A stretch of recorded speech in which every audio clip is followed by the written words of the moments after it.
আসসালামু আলাইকুম। টিবিপি story teller চ্যানেলে আপনাদের স্বাগত জানাচ্ছি।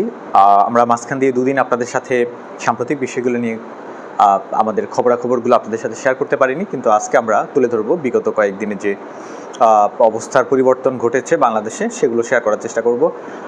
আমরা বর্তমান সময়ে বাংলাদেশের কোটা আন্দোলন পরিস্থিতি, যে পরিস্থিতিতে বাংলাদেশ যে সংকটময় এবং ক্রান্তিকাল অতিক্রম করে আসছিল, সেই রেশ কিন্তু এখনও বাংলাদেশ থেকে কাটেনি, বরং বাংলাদেশের জনগণ এবং সরকার উভয় পক্ষের মধ্যে একটা ভিন্ন ধরনের আবেগ, অনুভূতি এবং আতঙ্ক কাজ করছে।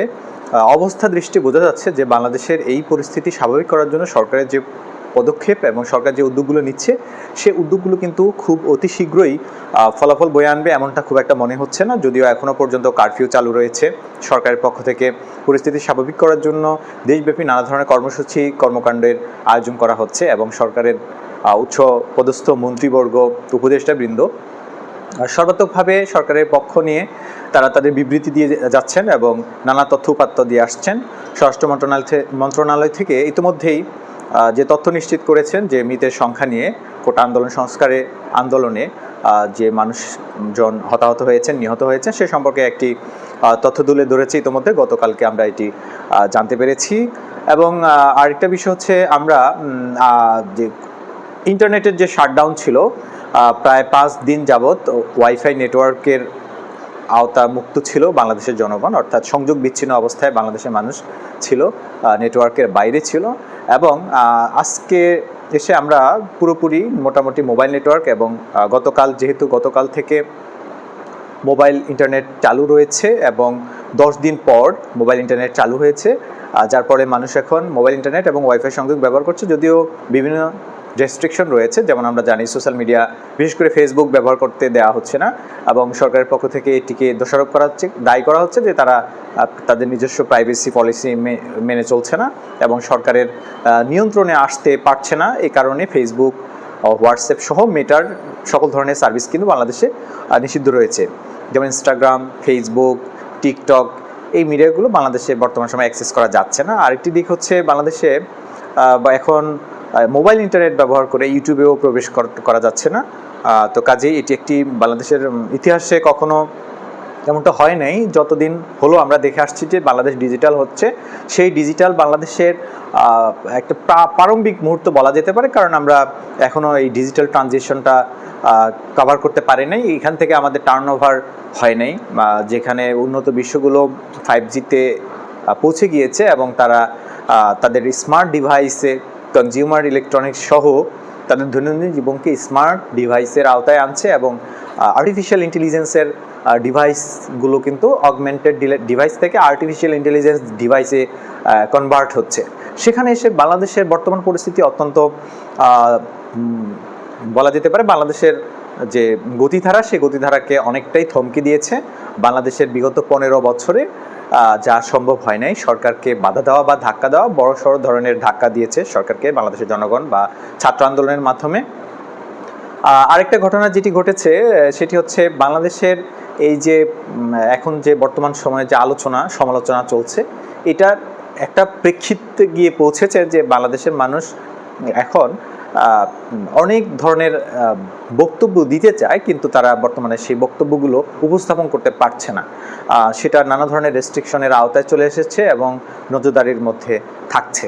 তো বাংলাদেশের আগামী দিনে কি হবে না হবে, সেটি তো আমরা টেলিভিশনে হয়তো বা কিছু কিছু বিষয় অনুধাবন করতে পারছি। এবং কোটা সংস্কার আন্দোলনের যারা নেতা, সমন্বয়ক, তাদেরকে ডিবি হেফাজতে নেওয়া হয়েছিল এবং তাদেরকে ডিবি হেফাজতে রাখা অবস্থায়, এটা হচ্ছে গতকাল রাতের আপডেট, তাদের পক্ষ থেকে একটা বিবৃতি পাঠ করানো হয়েছিল। বলা হচ্ছে যে এই বিবৃতিটি তারা স্বেচ্ছায় দেয় নাই, এটা হয়তো বা সরকারের পক্ষ থেকে তাদেরকে দেওয়ার জন্য বলা হয়েছিল এবং সেটি বোঝাই যাচ্ছিল যেহেতু ডিবি হেফাজতে থাকা অবস্থায় তাদেরকে এই বিবৃতিটি পাঠ করতে দেয়া হয়, এবং সেটি আমরা অলরেডি সবাই জেনে আসছি এবং সকাল থেকে এটি নিয়ে নানা ধরনের আলোচনা চলছে, নানা ধরনের গুঞ্জন রয়েছে। সো আমরা বাংলাদেশের বর্তমান পরিস্থিতির আপডেট বিষয়গুলো নিয়ে আপনাদেরকে শেয়ার করার চেষ্টা করেছি।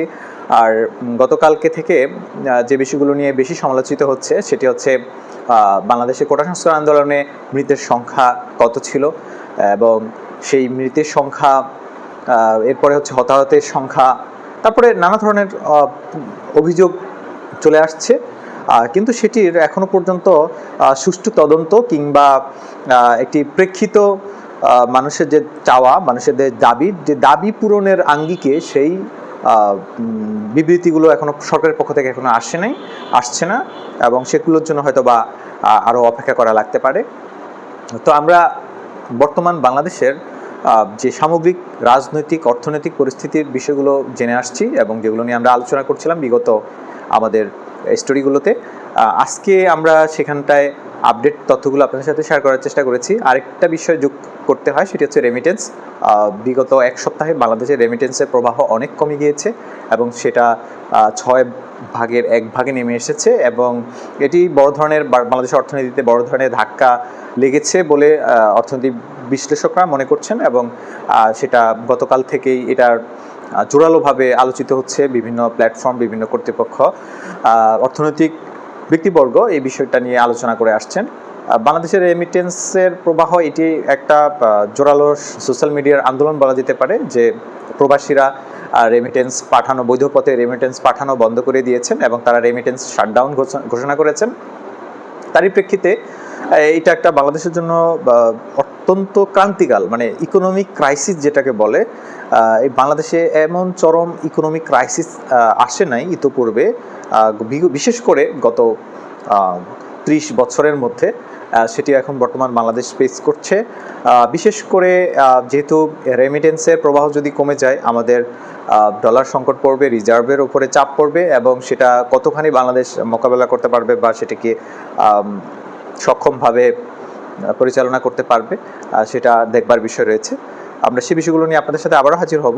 আপনাদেরকে যতটুকু আপডেট জানিয়ে রাখতে পেরেছি, তার সাথে আমরা চেষ্টা করব আগামীতে দৈনন্দিন আপডেটগুলো সাথে সাথে আপনাদের সাথে শেয়ার করার জন্য। আমাদের সাথে থাকুন, সবাই ভালো থাকবেন, আল্লাহ হাফেজ।